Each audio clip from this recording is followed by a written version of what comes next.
Bab 73, kembalinya, 2. Jangan lupa like dan subscribe, agar kami makin semangat upload lebih banyak. Baru saja melewati gerbang warp, Eugene membeku sejenak saat melihat puluhan tatapan menatap tepat ke arahnya. Meskipun dia telah mengharapkan ini, semua pelayan dan anggota keluarga dari perkebunan utama telah benar-benar berkumpul di depan gerbang warp untuk menunggunya. Dengan cuaca yang semakin dingin, apa yang kalian semua lakukan di sini? Eugene bertanya. Eugene hendak mengatakan, aku kembali. Tetapi untuk beberapa alasan, dia menjadi gugup dan mengatakan bahwa dia malah berpikir. Sebuah balasan segera datang, anakku. Gerhard, yang bahunya bergetar ketika dia menatap putranya dari jauh, bergegas ke Eugene dengan air mata di matanya. Teriakan Gerhard, bersama dengan gerakan lincahnya, menyebabkan Eugene tanpa sadar melebarkan matanya saat dia menatap ayahnya yang berlari mendekat. Apakah itu benar-benar ayahku? Perubahan Gerhard sangat mengejutkan sehingga Eugene tidak bisa tidak menanyakan pertanyaan ini. Sejak dia masih bayi, Eugene mengingat Gerhard sebagai pria paruh baya dengan perut buncit. Sejak mereka pindah ke perkebunan utama, banyak undangan ke berbagai acara, dan Gerhard secara sukarela memulai latihan telah membuatnya berhasil mulai menurunkan berat badan. 2 tahun penuh telah sepenuhnya mengubah Gerhard dan membuatnya tampak sangat berbeda dari ingatan Eugene sebelumnya. Sungguh transformasi yang penuh kemenangan, Eugene memuji ayahnya. Gerhard terus meneteskan air mata saat dia memeluk Eugene. Meski senang bisa berkumpul kembali dengan ayahnya, lebih dari itu, Eugene merasa terkesan dengan pola makan ayahnya. Tendon di lengan bawah ayahnya yang melilit bahunya sangat kuat, dan dadanya yang dipegang erat-erat kokoh dan pantang menyerah. Rasanya janggutmu juga tumbuh banyak. Apakah ini nyata? Eugene bertanya dengan tidak percaya. Gerhard dengan percaya diri menjelaskan, ini semua berkat temanku, Stellord. Pendeta, dia adalah ayah Gargit. Apakah mereka benar-benar cukup dekat untuk saling memanggil teman? Eugene mencium bau-bau badan Gargit yang berasal dari jarak dekat ayahnya. Saat ekspresinya berubah, Eugene melarikan diri dari pelukan ayahnya. Eugene cemberut pada ayahnya, bukankah aku sudah memberitahumu untuk tidak minum obat mereka? Anakku, Gerhard mengulangi dengan penuh semangat. Kamu benar-benar tumbuh banyak dalam 2 tahun terakhir ini. Tidak sebanyak dirimu, ayah. Tubuhnya menjadi keras, dan janggutnya menjadi lebat, tetapi tampaknya kepribadian Gerhard tidak menjadi lebih maskulin. Mengguncang janggutnya yang basah oleh air mata dan hidung meler, Gerhard tersenyum cerah pada Eugene. Kamu anak yang tidak berbakti, Gerhard menegurnya. Bagaimana mungkin kamu tidak kembali bahkan sekali selama 2 tahun terakhir ini? Eugene menghindar, kupikir aku sering mengirimimu surat. Apakah Anda benar-benar berpikir bahwa mengirim surat 2 kali setahun sering? Aku memastikan untuk mengirim 1 di hari ulang tahunku dan 1 di hari ulang tahunmu. Lihat, bukankah aku memastikan untuk mengirimnya secara teratur pada acara-acara khusus? Juga, Anda tidak bisa hanya menyalahkan saya untuk ini. Anda tidak datang mencari saya bahkan sekali selama 2 tahun terakhir ini, kan, ayah? Bukankah itu karena kamu terus menulis di catatan tambahanmu sehingga aku tidak boleh datang mengunjungimu? Iya, itu benar, Eugene mengangguk sambil tersenyum. Ngomong-ngomong, di mana Patriark? Dia ada di Kastil Singa Hitam. Balasan ini tidak datang dari Gerhard.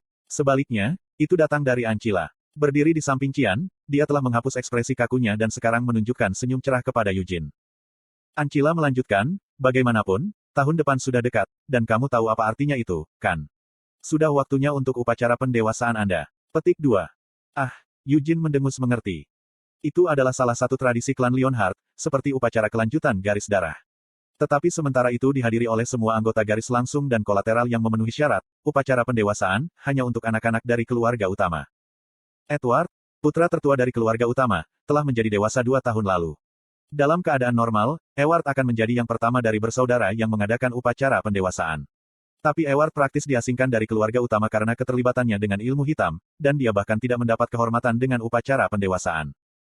Karena upacara pendewasaan terakhir harus dilewati, dan akan ada 3 anak yang menjadi dewasa tahun depan, sepertinya mereka berencana untuk membuat acara ini sedikit lebih megah dari biasanya, jelas Ancila. Eugene bertanya, apakah itu yang diinginkan Patriark? Sepertinya ini adalah keputusan Dewan, jawaban ini membuat Eugene mendecakkan lidahnya dengan kesal. Kemudian, tiba-tiba teringat bahwa dia belum memberi salam kepada Ancila, Eugene menundukkan kepalanya dan berkata, maaf atas keterlambatannya, Ibu Tiri. Sejak dia pindah ke perkebunan utama, Eugene terbiasa memanggil Ancila, Ibu Tiri, dan Tanis sebagai matriark 1. Sejujurnya, dia tidak benar-benar ingin memanggil mereka dengan nama itu, tetapi sejak Eugene diadopsi, Ancila diam-diam memaksa Eugene untuk memanggilnya dengan gelar Ibu. Begitu Ancila memaksanya untuk memanggil ibu tirinya, akan terasa aneh jika dia memanggil Tanis dengan gelar yang berbeda. Mengucapkan kata, Ibu Tiri, lagi setelah 2 tahun masih meninggalkan rasa aneh di mulut Eugene. Tidak perlu salam formal seperti itu di antara anggota keluarga, Ancila menegurnya. Sekarang setelah Tanis meninggalkan perkebunan utama, bukankah Ancila tidak akan puas dengan gelar Ibu Tiri? Eugene merasa was-was tentang ini, tetapi tampaknya Ancila tidak merasa gelisah sama sekali. Tapi itu yang diharapkan. Pertama-tama, adalah keputusan Tanis sendiri untuk kembali ke rumah orang tuanya. Dengan melakukan itu, Tanis telah menempatkan dirinya dalam posisi di mana tidak mungkin untuk kembali. Patriark mungkin tidak bisa datang, tapi kita masih harus mengadakan pesta perayaan untuk kepulanganmu, kan? Ancil mengusulkan. Eugene mengejek, mengapa sejauh itu mengadakan pesta perayaan untuk anggota keluarga yang kembali ke rumah? Tidak perlu untuk hal yang merepotkan seperti itu. Petik 2. Aku tahu kamu akan mengatakan itu, jawab Ancila, hanya mengemukakannya sebagai saran. Selama dia mengenalnya, Eugene tidak pernah menunjukkan kesenangan apapun di sebuah pesta. Ngomong-ngomong, siapa dia? Gerhard, yang telah menyeka air matanya, perlahan angkat bicara. Dia melirik ke arah Laman, yang sepertinya mencoba untuk mengecilkan dirinya sendiri ketika dia berdiri di belakang Eugene. Dia pelayanku, kata Eugene. Pelayanmu, Gerhard mengulangi dengan bertanya. Ya, Eugene membenarkan. Namanya Laman Sulhoff. Adapun usianya, Laman, berapa umurmu? Saya berusia 32 tahun, jawab Laman sambil batuk. Jika Laman berusia 32 tahun, itu berarti dia 13 tahun lebih tua dari Eugene. Jadi kamu terlihat lebih tua dari usiamu yang sebenarnya, komentar Eugene. Laman menjelaskan, itu karena angin gurun yang keras. Dia adalah seseorang yang secara pribadi saya bawa kembali, jadi identitasnya sudah diverifikasi. Bahkan jika dia adalah vele saya belum mengajarinya apapun, jadi saya hanya membawanya ke paviliun di mana dia bisa mengurus tugas-tugasnya, jelas Eugene. Ancila dan semua pelayan perkebunan utama yang berkumpul di sini menatap Laman dengan tatapan waspada. Laman tersentak pada semua tatapan yang diarahkan padanya dan hanya bisa membungkukkan bahunya. Sebagai penjaga Emir Kajitan, Laman telah diperintahkan untuk mengawal Emir ke segala macam acara dan telah melihat banyak prajurit yang sangat baik. Namun, di antara semua prajurit yang pernah dilihatnya seumur hidupnya, sangat sedikit yang sehebat para ksatria di tanah utama klan Hati Singa. Pikiran Laman berpacu, selama Anda mengabaikan jumlah mereka, dalam hal keterampilan individu saja, para penjaga Emir Kajitan sama sekali tidak dapat dibandingkan dengan mereka. Apakah tidak apa-apa bagi ksatria keluarga tanpa gelar bangsawan resmi untuk menjadi luar biasa ini? Menurut akal sehatnya sendiri, Laman tidak bisa mengerti bagaimana ini bisa terjadi. Terlebih lagi, para ksatria yang bisa dia lihat sekarang jelas bukan kekuatan penuh klan. Kekuatan, sejati, dari klan Hati Singa ada di ksatria Singa Hitam. Bahkan Laman sangat menyadari fakta ini. Laman berspekulasi, jika mereka telah mengumpulkan kekuatan seperti itu, mereka bahkan bisa melakukan pemberontakan kapan saja. Tentu saja, selama ratusan tahun terakhir, klan Hati Singa tidak pernah sekalipun mencoba memberontak melawan Kekaisaran Kil. Meski begitu, Laman merasa bahwa kekuatan klan Hati Singa masih terlalu besar untuk dimiliki oleh satu keluarga. Jadi Tuan Muda adalah anak angkat dari keluarga yang begitu besar. Dada Laman membengkak dengan bangga saat dia melihat Eugene dari sudut matanya. Dia telah menerima beberapa contoh anugerah yang menyelamatkan nyawa dari Eugene. Jika bukan karena Eugene, Laman akan mati karena tersapu badai pasir atau tersedot di bawah pasir hisap. Bahkan jika dia entah bagaimana lolos dari kematian pada saat itu, Laman akan dibungkam oleh Assassins dan Saint Samans.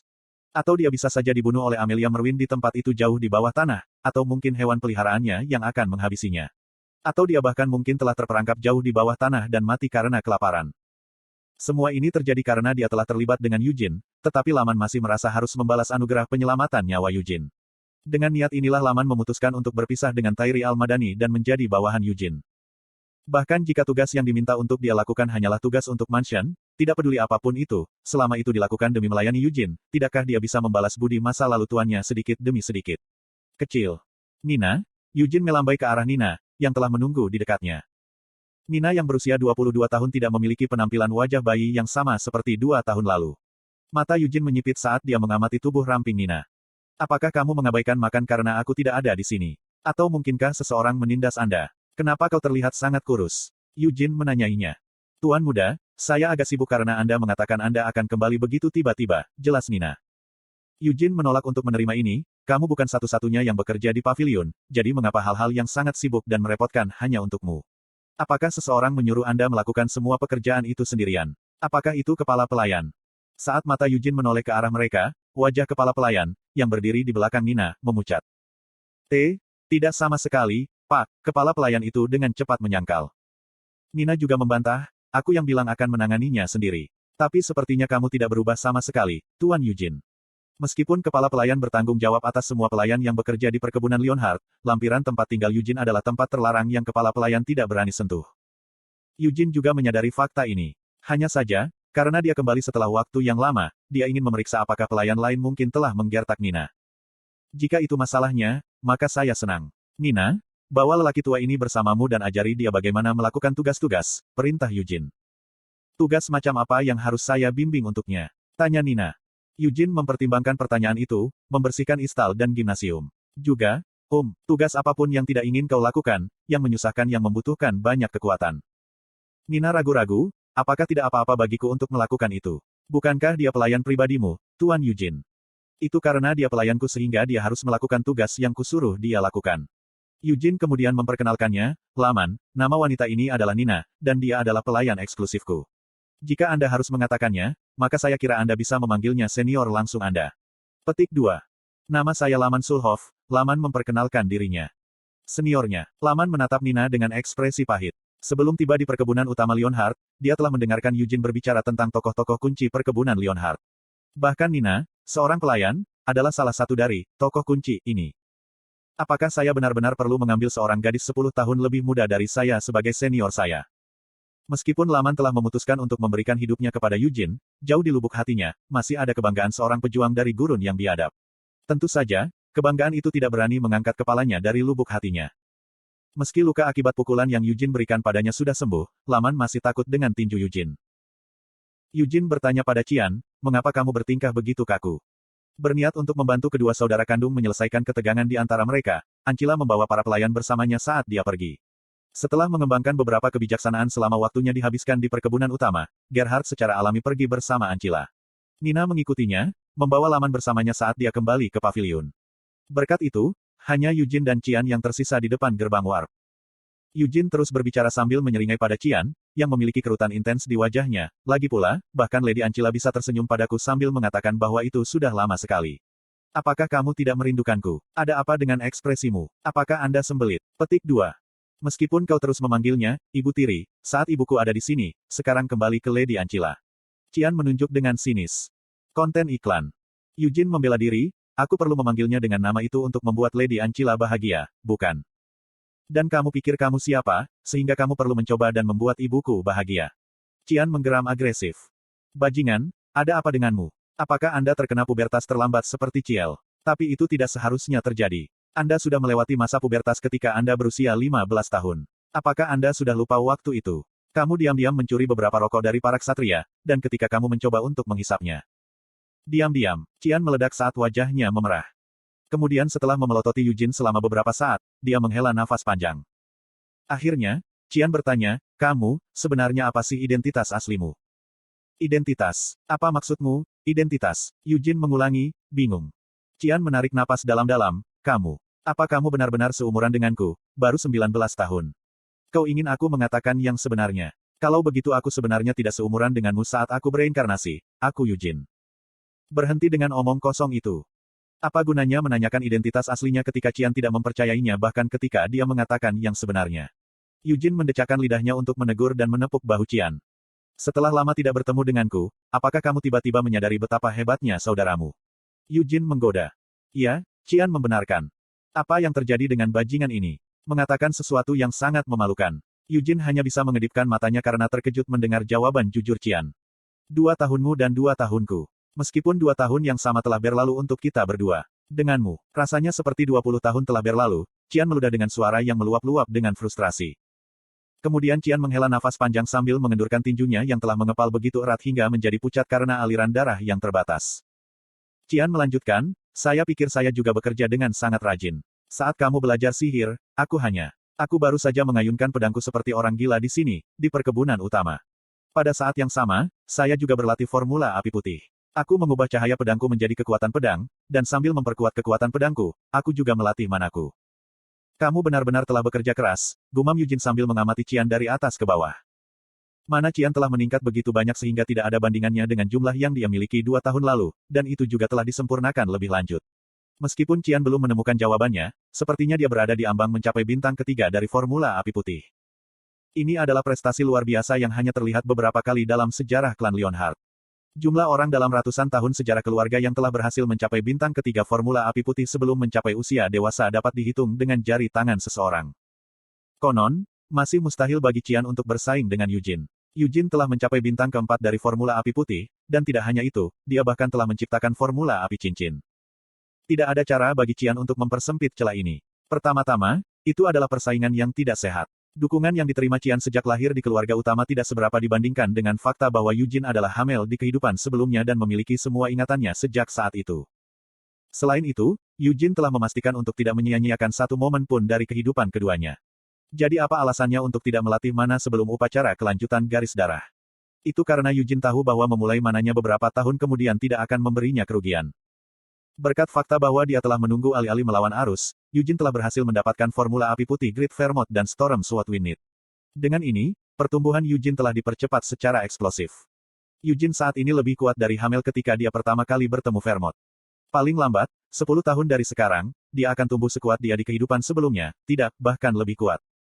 Aku terus memberitahunya bahwa dia sudah melakukan jauh lebih baik dari yang diharapkan, pikir Yujin. Yujin paling tahu situasinya, jadi dia menerima begitu saja bahwa dia lebih kuat dari Qian. Tidak peduli apa yang mungkin terjadi di masa depan, Qian seharusnya tidak bisa menjadi lebih kuat dari Yujin. Meskipun Yujin tahu semua ini, Qian tidak. Bagi Qian, Yujin pasti terlihat seperti monster sehingga tidak aneh jika surga sendiri merasa bahwa tidak adil jika Yujin memiliki kekuatan seperti itu. Dan tidak aneh jika Qian merasa putus asa dan patah hati karenanya. Namun bukannya merasa putus asa, Qian justru merasa frustasi dengan dirinya sendiri. Yujin menghargai Qian menunjukkan reaksi seperti itu. Faktanya, Qian dapat merasakan hal ini hanya karena Yujin telah menghabiskan beberapa tahun memukulinya hingga menjadi bubur untuk memperbaiki mentalitasnya. Tetapi jika sifat bawaan Qian buruk, tidak peduli berapa banyak pukulan yang dia terima, tidak mungkin untuk membimbingnya kembali ke jalan yang benar seperti itu. Kamu harus menjadi patriark, kata Qian. Kurasa kembar benar-benar sama, Yujin mengamati. Aku mendengarnya dari Ciel, tapi setelah melihatmu secara langsung, aku tahu bahwa aku pasti tidak bisa melakukannya, aku Qian. Jika ada kamu, yang jauh lebih unggul dariku, bagaimana mungkin aku bisa menjadi patriark? Yujin membantahnya, kenapa kamu tidak bisa? Selama Anda mengatakan bahwa Anda akan melakukannya, tentu saja, Anda bisa menjadi patriark. Petik 2. Aku bilang tidak mungkin aku bisa menerimanya. Teriak Qian. Jika kamu benar-benar ingin aku menjadi patriark, kamu harus berduel denganku terlebih dahulu. Karena jika kamu menang, aku akan menurutimu tanpa syarat, tantang Yujin. Qian menyadari sesuatu, jika aku memenangkan duel, mengapa aku menjadikanmu patriark? Dan itu berarti jika kamu menang, akulah yang akan menjadi patriark. Sepertinya kepalamu lebih cepat dari yang kuduga. Apa katamu? Saat dia mendengar Yujin menggumamkan sedikit pujian, nyala api menyala di mata Qian saat dia memelototi Yujin. Yujin memutuskan untuk serius, apakah kamu benar-benar berpikir bahwa akan ada hasil yang baik dari memaksa seseorang yang tidak tertarik ke posisi patriark? Posisi seperti itu harus ditempati oleh seseorang yang memiliki motivasi untuk itu. Saya tidak memiliki keinginan untuk kursi patriark klan Leonhardt. Bahkan jika itu hanya sebagai boneka, kamu harus mengambil kursi dari patriark. Karena aku akan melakukan semua hal merepotkan yang tidak ingin kamu lakukan sebagai penggantimu, akhirnya Qian menawarkan. Yujin mengungkapkan keraguannya, apakah kamu benar-benar mengerti apa yang kamu katakan? Selama sisa hidup Anda tidak akan pernah menikah dan tidak pernah mendirikan cabang keluarga Anda sendiri. Anda hanya akan tetap berpegang pada perkebunan utama dan bertindak sebagai pelayan saya. Orang yang sombong sepertimu. Keheningan Qian berbicara banyak. Dan omong-omong, kata-kata yang baru saja kamu katakan, kamu tahu bahwa itu bisa berbalik padamu, kan? Anda menjadi patriark, karena saya akan menangani tugas-tugas yang membutuhkan seseorang untuk menunjukkan kekuatan mereka di tempat Anda, tawar Yujin. Aku benar-benar tidak bisa memahamimu, Qian menghela napas dalam-dalam dan menggelengkan kepalanya. Apakah karena kamu dari garis keturunan kolateral? Tidak, sebagai seseorang dari garis keturunan kolateral, kamu seharusnya lebih tertarik untuk menjadi patriark. Jika Anda menjadi patriark, Anda akan memiliki kekuatan untuk menghancurkan tradisi berabad-abad dari klan Hati Singa. Meskipun begitu, tidak ada yang bisa melawan keinginanmu. Baik Satria Singa Hitam maupun Dewan Tetua, mereka tidak punya pilihan selain mendengarkanmu. Itu tidak benar-benar pasti, Yujin berusaha mengoreksinya. Tidak, mereka akan kebobolan, desak Qian. Satu-satunya yang bisa bersaing denganmu adalah Ciel, si bodoh itu. Edward, dan aku. Tapi tak satu pun dari kami bertiga yang bisa dibandingkan denganmu. Jadi terlepas dari tradisi atau apapun, jika itu demi klan Leonhardt, Anda harus menjadi orang yang menjadi patriark berikutnya. Petik 2. Dan apa yang begitu mengesankan tentang klan Hati Singa, Yujin mendengus ketika sudut mulutnya berubah menjadi seringai. Makam Hamel telah ditinggalkan dalam reruntuhan. Pedang cahaya bulan telah disegel. Sienna telah menghilang, dan Anise terpaksa mengembara di gurun, tidak dapat menemukan makamnya. Semua ini ada hubungannya dengan Vermouth. Yujin mengingat wajah bajingan itu ketika dia mengejek, bagimu, klan Leonhardt mungkin tampak seperti sesuatu yang sangat penting, tetapi dari sudut pandangku, itu tidak terlalu menakjubkan. Hati-hati dengan apa yang kamu katakan, Qian memperingatkannya. Apa yang harus diwaspadai? Siapapun berhak membicarakan tentang rumah tempat mereka dibesarkan, Eugene membela diri. Anda seharusnya tidak mengatakan hal-hal seperti itu. Anda telah menerima banyak manfaat dari tumbuh di keluarga utama. Bisakah Anda benar-benar menyangkal bahwa bakat Anda yang tidak masuk akal adalah ekspresi dari fakta bahwa Anda sangat mewarisi darah leluhur kita? Qian membantah. Tentu saja, aku tidak bisa, Eugene dengan mudah mengakui apa yang tidak bisa disangkal. Tubuhnya ini sangat berbakat karena dia adalah keturunan Vermont. Karena Eugene memiliki ingatan tentang kehidupan sebelumnya, dia mungkin bisa menjadi kuat bahkan dengan tubuh sampah, tetapi alasan dia bisa tumbuh secepat ini adalah berkat tubuh luar biasa yang dia miliki sejak lahir. Jika itu di masa lalu, Eugene akan berterima kasih untuk ini. Dia mungkin telah bereinkarnasi sebagai keturunan Vermont dari semua orang, dan dia mungkin telah dihadapkan dengan kenyataan yang membingungkan dan menyedihkan bahwa Raja Iblis yang tersisa masih hidup bahagia seperti biasanya. Tapi dia masih merasa seperti keajaiban bahwa dia bereinkarnasi dengan kenangan kehidupan masa lalunya. Namun, bagaimana jika itu bukan keajaiban? Eugene, tidak, reinkarnasi Hamel memang disengaja. Orang yang merencanakan ini mungkin adalah Vermont, dan sementara Raja Iblis dari penjara telah mengetahui tentang reinkarnasinya, Sienna dan Vermont telah bentrok di suatu tempat selama proses tersebut. Teman-teman ini dari kehidupan sebelumnya. Untuk bereinkarnasi saya. Tapi mengapa dia dari semua orang? Saya tidak berniat mengubah pikiran saya, kata Eugene kepada Qian dengan bingung. Eugene saat ini merasa kecewa. Apa sebenarnya yang tidak manusiawi, Superman, pahlawan, Master of All, God of War, Great Vermont itu? Dan kenapa dia melakukan hal seperti ini? Apa yang dia rencanakan untuk dilakukan dengan memalsukan kematiannya saat berbenturan dengan seorang rekan dengan siapa dia telah melalui situasi hidup atau mati yang tak terhitung jumlahnya dan merencanakan reinkarnasi Hamel? Jika Vermont benar-benar bersemangat, akan lebih baik baginya untuk bergabung dengan rekan-rekannya sekali lagi untuk melawan Raja Iblis. Orang yang akan menjadi patriark adalah kamu, Qian. Saya tidak akan melakukan sesuatu seperti menjadi patriark. Jika kamu benar-benar ingin mengubah pikiranku, cobalah meyakinkanku dengan menggunakan kekuatanmu, Eugene menantangnya sekali lagi. Klan Leonhardt adalah keluarga Vermont. Eugene tidak pernah memiliki minat atau kebanggaan besar pada klan sejak awal. Itu sama bahkan sekarang. Meskipun dia telah hidup selama 19 tahun sebagai Eugene Leonhardt, dia masih tidak memiliki banyak minat atau kebanggaan dalam perannya sebagai anggota klan. Gillette, sang patriark, adalah orang yang baik. Adapun Gion, dia juga orang yang baik. Meskipun mereka adalah garis langsung dari keluarga utama, keduanya tidak pernah sekalipun memandang rendah Eugene. Dan Ancila, ya, meskipun ada kalanya dia benar-benar ingin meremehkannya, dan niat baiknya hanya dangkal. Tetap saja, dibandingkan dengan Tanis, Anda bahkan bisa memanggilnya malaikat. Qian dan Ciel juga, meskipun kesan pertama mereka tidak bagus, setelah menghabiskan beberapa tahun bersama, mereka mungkin tidak sedekat saudara kandung, tetapi mereka masih terikat satu sama lain. Adapun Gargit, dia dibangun seperti rumah bata, mengingatkan Eugene pada Molon, dan rasanya dia orang baik. Gerhard, apa yang harus dikatakan? Eugene sangat menyukai ayahnya. Tetapi bahkan dengan semua itu, Eugene masih tidak bisa menaruh banyak minat dan kebanggaan pada klannya. Duel itu sedikit berlebihan, gumam Qian. Qian harus mengakui bahwa dia tidak akan bisa mengubah pikiran Eugene. Di masa lalu, Eugene tidak sampai mengabaikan nama, Leonhardt, seperti ini, jadi dia harus bertanya-tanya apakah Eugene telah mengalami perubahan hati selama 2 tahun terakhir. Atau mungkin, dia mungkin baru saja mengalami pubertas juga. Dengan rasa pahit di mulutnya, Qian meraih pedang yang tergantung di pinggangnya. Karena sudah lama, ayo kita bertanding, usul Qian. Eugene memperingatkannya, aku memberitahumu ini sebelumnya, tetapi tidak peduli apa yang kamu coba lakukan, kamu tidak akan bisa mengalahkanku. Aku tahu, kau bajingan, umpat Qian. Bajingan kasar, pikir Qian saat dia menabrak Eugene dalam perjalanannya ke tempat latihan. 1. Judul asli Korea diterjemahkan secara harfiah menjadi ibu besar untuk Tanis dan ibu kecil untuk Ancila. Ibu tiri dan matriark adalah perkiraan yang dekat. 2. Versi Korea dari frasa ini menggunakan warung kue beras.